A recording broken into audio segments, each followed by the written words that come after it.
Ng'akabbinkano k'akalulu kasembedde buli omu atetenkanya butya bw'akwatirako akakiiko k'ebyokulonda okulaba nga kakola omulimu ogunaasanyusa bannayuganda n'okwongera okunnyikiza enfuga ya demokrasiya.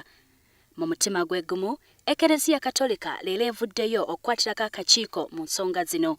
Okusinziira ku Musinyooli John Baptist Kawuta, ono nga ye Ssaabawandiisi w'eggwandiisizo ly'Ekereziya Katolika, ebimu ku bigendererwa by'Ekereziya ku mulundi guno kwe kulwanyisa effujjo n'ebikolwa ebimenya amateeka omuli n'abakuumaddembe. Ekirala ekyeraliikiriza Kereziya be balonzi abatono ennyo abasuubira okwetaba mu kulonda.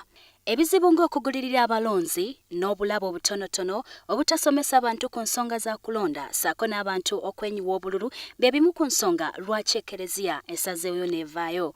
Court and the decisions are being made and so forth, and the famous word Ugandans like to use is the elections were rigged and so forth and so forth. There was intimidation.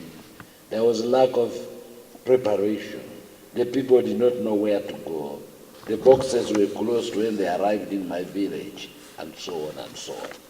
These are challenges that we have. Let's think about them. Musenya Kawuta ayongerako nti akakiiko kalina okukola emirimu gyako mu bwerufu n'okukolagana n'abakulembeze bonna ku mitendera egy'enjawulo. Ye munnamateeka wa Uganda Catholic Secretariat Frederick Ssemwanga annyonnyodde nti kino kyakuyamba okusala amagezi okulongoosa ebyokulonda mu ggwanga.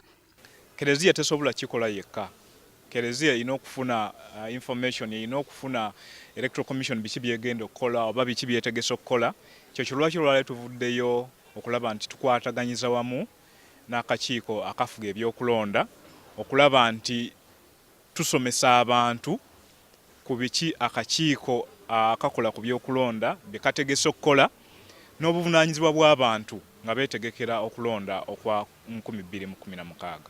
Kinajjukirwa nti Ekereziya Katolika ebadde nsaale nnyo mu kusaba n'okukubiriza gavumenti okuteekawo embeera y'okulonda kw'amazima n'obwenkanya. Ng'ebitongole ebyenjawulo bivaayo okulaba nga Uganda efuna okulonda okw'amazima n'obwenkanya, buvunaanyizibwa bwange naawe okulaba nga kino kiteekebwa mu nkola. Kola WBS TV, ndi Jocelyn K. Nakibule.